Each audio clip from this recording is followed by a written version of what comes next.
morning, partner. And congratulations kasi meron ka ng alam about MLM. Meron ka na konting idea or kung paano gumagana ang MLM, ang networking. Then, alam mo na rin kung paano create leaders under you. So, after nyan, kapag nagawa mo na siya, ito na yung output, yung goals natin, and yung mga dreams. Kaya, sa training video na to, iset aside muna natin yung business. So, pa-priority natin pag-usapan yung goal mo. Alright? So, umpisa na natin. So, bakit kailangan mo ng goals and dreams sa opportunity na to?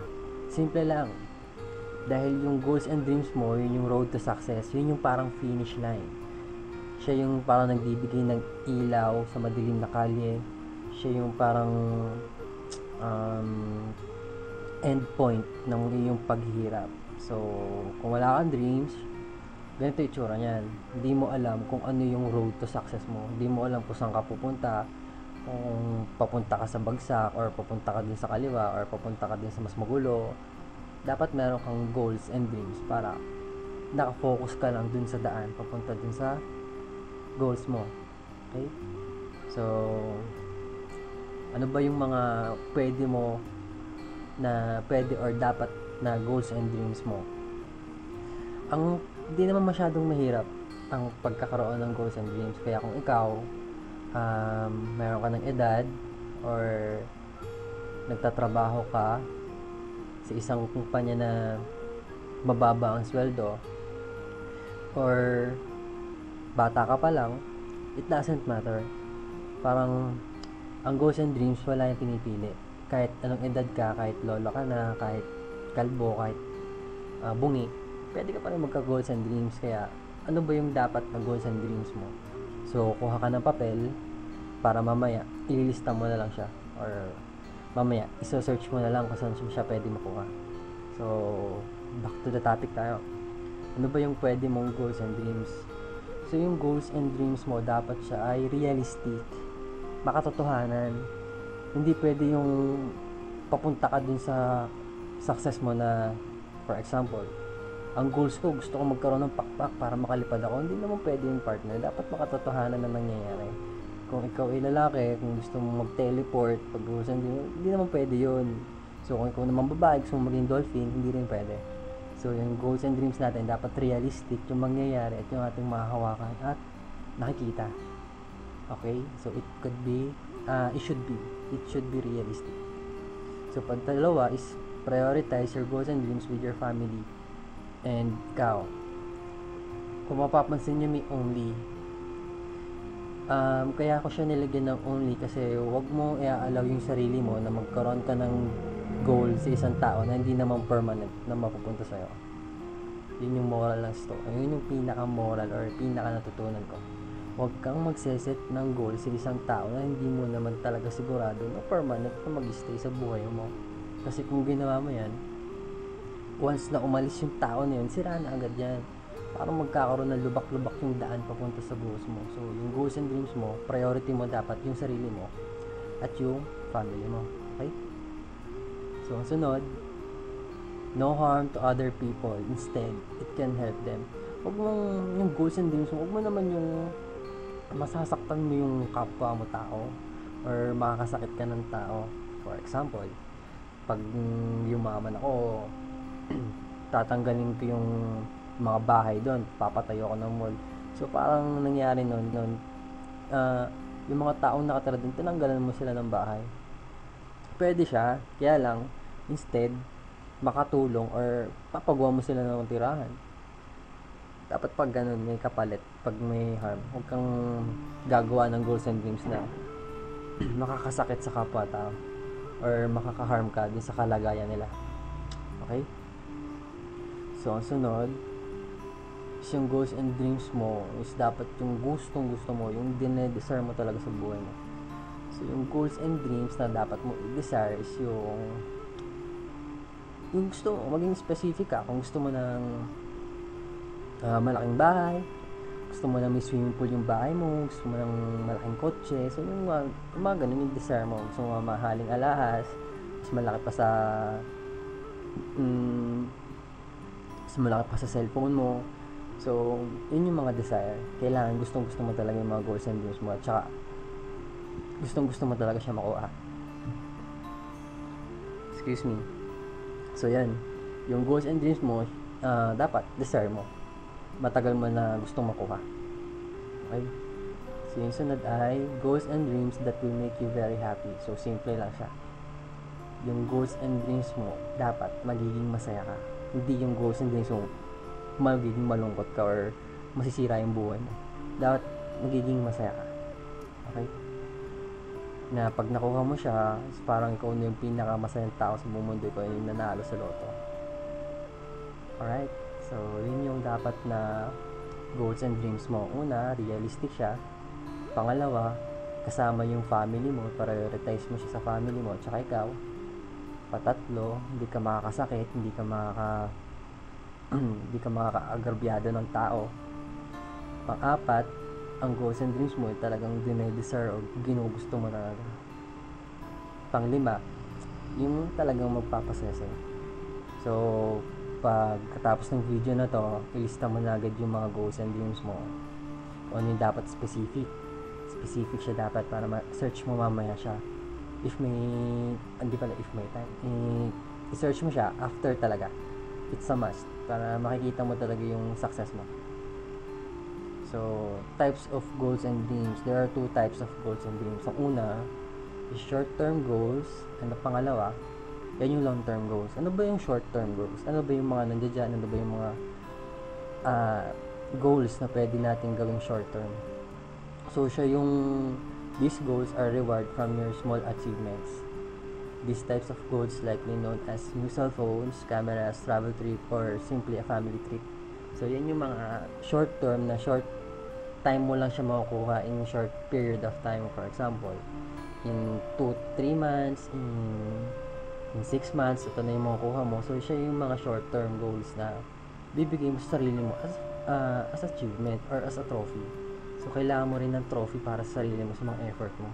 Hindi yung hirap ka ng hirap, wala ka naman palang binibili para sa sarili mo, para pinapahirapan mo lang sarili mo, bigyan mo naman ng konting reward.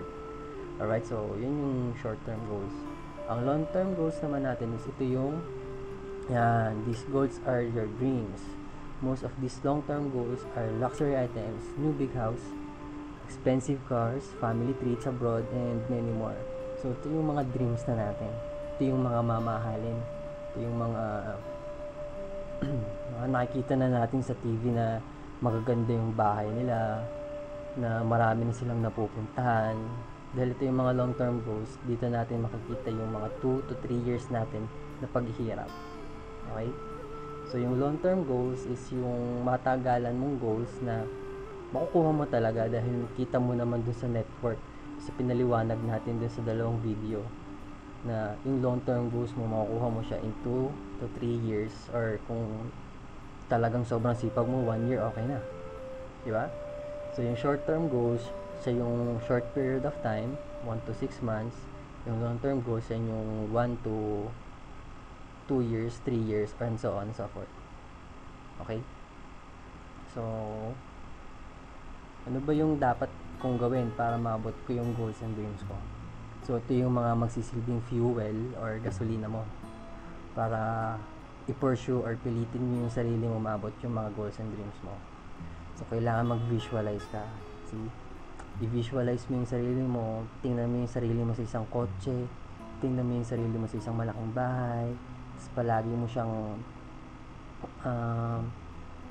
mo siyang iniisip, or kahit nakapumulat ka, iniisip mo pa rin siya kahit nanonood ka ng TV, iniisip mo siya kahit nagtatext, iniisip mo. Basta visualize. Lagi mo siyang ilalagay sa isip mo na yun yung gusto mo or yun yung success na hinahanap mo. So, yung sunod is strong belief and strong faith. So, dapat may strong belief and strong faith ka. Yung strong belief, kailangan believe in yourself, and faith dun sa ginagawa mo, na sa tingin mo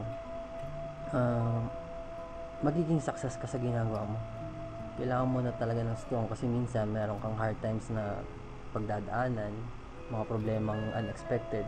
So, dapat strong pa rin yung belief mo and strong faith dun sa ginagawa mong opportunity. Okay, maliwanag. Kailangan strong ka. So, stay focused. Stay focused. Ang ibig sabihin, stay focused, nandiyan na yun. Stay focused. Doon ka lang nakatingin. Hindi ka liliko. Hindi ka gagawa ng ibang way para makamit mo siya. So, kung meron ka ng strategies, meron ka ng mga actions or plans, doon ka lang nakafocus. Yeah, stay focused. So, inspiration. Ito yung pinaka effective sa lahat. Kailangan mo ng inspiration. Kailangan yung inspiration mo, yun yung nagpapasaya sa'yo habang ginagawa mo yung business. Kailangan lagi kang masaya kasi pag malungkot ka, tatamarin ka na gawin yung business, di ba? Tama ba ako? So, pag inspiration, kailangan mo ng kung sa family mo or si crush or si kahit sino pa naman, basta inspiration na nagpapasaya sa'yo, yung mararamdaman mo is you're feeling good doing the business. Kailangan mo ng inspiration. So, ang sunod is commitment. Ang commitment, mabigat na salita yan. So, pag commitment, ang ibig sabihin, seryoso ka. Seryoso mo ginagawa yung opportunity. Seryoso ka sa mga lahat ng bagay. Seryoso ka sa pag-abot ng goals and dreams mo. So, kailangan mo mag-visualize. Kailangan meron kang strong belief and strong faith. Kailangan andun lang yung focus mo. And kailangan mo ng inspiration, pati commitment. So, pag meron ka na yan, darating na yung time na pipilitin mo na yung sarili mo. Pupursue mo na yung self mo kasi nakita mo na yung daan mo.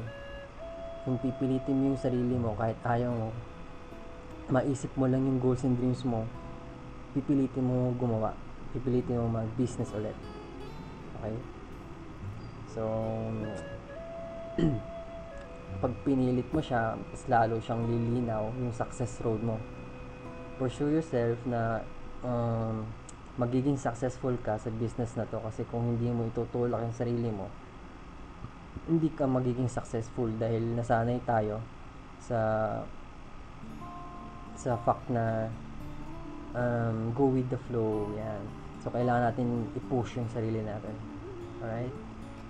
So, to end this video, I would like to share my goals and dreams sa iyo, partner, kasi wala akong maisip na story para i-compare yung magiging success story mo sa ibang tao. Dahil ang magiging success mo sa magiging success mo dito sa business na to is ikaw lang yung makakagawa at ikaw lang yung makakapagpatunay na kaya mo talaga gawin. Hindi ko kasi alam kung someday titigil ka, hindi ko rin alam kung someday na yayaman ka. Kaya ikaw bahala dun kasi ikaw ang creator ng life mo. So, to end this video, isa-share ko na lang sa yung goals ko. Kasi ako pinagsusulat kita ng goals pinag-iisip kita ng goals para namang unfair naman sa'yo kung di mo malaman yung sa akin. So, ako may goals din ako. Ang goals ko, nagkaroon na ako ng laptop. Isa siya sa mga short-term goal. Parang nung nagtatrabaho pa ako last year sa isang government, gusto ko magka-laptop para makapag full-time na ako sa SWA. So, nung na-achieve ko siya, binili ko agad yung laptop para full-time na agad ako ngayong 2014 sa SWA. So, tupad ko na isang short-term ko. Ipapakita ko pa yung iba. Short-term goals ko ay DSLR. So, sa part ng family namin, mahilig kami mag-take ng pictures. Para kasing nasa dugo na namin yung pagiging photographer. Meron akong pinsan nakatulong sa isang matanda na makita yung kanyang asawa. Then, nakalagay din sa likod yung picture. Si Reggie. So, parang tanggap namin sa pamilya namin na meron kami dugong photographer. Kaya gusto ko talaga siya para kuha ko ng mga pictures din. Gusto ko mapicturean yung mga happy moments ng mga tao. Sino ba naman na may ayaw ng iPad? Siyempre, gusto ko rin magkaroon ng iPad para pag may iPad ka kasi parang wow, ang ganda ng item mo, iPad. So, isa siya sa mga short-term ko gusto kong makamit. And isa pa sa short-term ko is trip to Boracay. Kahit galing na ako doon, gusto ko pa rin bumalik ng Boracay. Ang ganda-ganda ng Boracay, promise. Ang gusto ko sa Boracay is yung parang nandudun ka sa shore, tapos merong mga isdang maliliit, parang nagiging foot spa na siya kasi kinakagat-kagat yung paa mo, parang ganun. Yung masarap sa Boracay. Then ang sunod kong short term, yung trip to Boracay kasi isang cycle lang yan, diyan ka na. Ang sunod ko naman is trip to Palawan. Gusto ko puntahan yung Under Cave sa Palawan, and gusto ko picturean kasi may DSLR na ako. Pipicturean ko na yung loob dahil maganda kasi yung makikita ko sa mga Facebook, yung mga litrato ng mga nasa loob ka ng cave, tapos nasa ilalim ka ng cave, pipicturean mo yung itsura. Wala, dream ko talaga yan. And then last one, ang gusto ko ay GoPro. Ang GoPro kasi isa siyang type ng camera na pwede mo siyang ilublob sa tubig. Pag bumili ako ng GoPro, dadalhin ko to lagi pag mag-snorkeling ako sa Boracay o sa Palawan. So, isa sa mga pangarap kong GoPro. Kahit nasa ilalim siya ng tubig, di siya nasisira kasi meron siyang protective. So, ito yung mga short term ko. DSLR, trip to Boracay, iPad, and GoPro camera, pati Palawan. And susunod naman is yung long term. Siyempre may long term din naman ako. Yan tinatawag ko na GTR. Every person na lalaki gusto talaga magkaroon ng astig na kotse. Kasi isa yan sa mga pangarap or kukumpleto sa pagkatao ng isang lalaki. Gusto ko magkaroon ng GTR, parang worth, nakita ko last time, worth 7 million siya. Isa siya sa mga long terms ko na pag nakuha ko siya, isa siyang trophy sa achievement ng life ko. So isa yan sa mga long term ko, GTR Nissan. Ang sunod ay Fortuner. Syempre, pag meron din sa family ko. Gusto kong magkaroon ng kotse, pag gagala kami or family gathering, meron kami magagamit na kotse na malaki para maraming makasama. So isa yung Fortuner sa mga long terms ko. Sunod naman is kung magtatagal, isa sa mga long term ko is yung magkaroon ng bahay ako sa Boracay kasi love ko talaga yung Boracay. Sunod naman is White Christmas. Sino ba naman na ayaw ng White Christmas? Co-partner, ayaw mo ba ng White Christmas? Yung parang pag pumunta ka dun sa White Christmas, tapos magbabakasyon ka, hindi ka magtatrabaho. Parang dadalhin mo lahat ng family mo doon para maranasan nila yung White Christmas na yun. Diba? So, isa yun sa mga long terms ko. White Christmas, makapunta na ibang bansa. And gusto ko mag-travel all over the world. Gusto ko picturean yung mga nakita ko na to. Gusto ko magkaroon ako ng sarili kong copy na ako lang yung nag-take ng photo. So, yun yung mga long term goals ko. And gusto ko lang sabihin at laging sinasabi naman sa atin ng mga successful person is follow your dreams. Lagi mo siyang i-claim. Sabihin mo sarili mo, makukuha ko tong dream na to sa ganitong araw. Parang hinihingi mo siya kay God and i-receive mo siya. So lagi kang mag-say thank you. Alright, so follow your dreams, partner. Nandito tayo sa isang life-changing opportunity. Mangarap ka and continue dreaming. Never stop. Dahil papunta talaga tayo dun sa success. Okay? So, I am Angelo Manuel Mercado, yung Provident Leader, and I am one of your guys' success.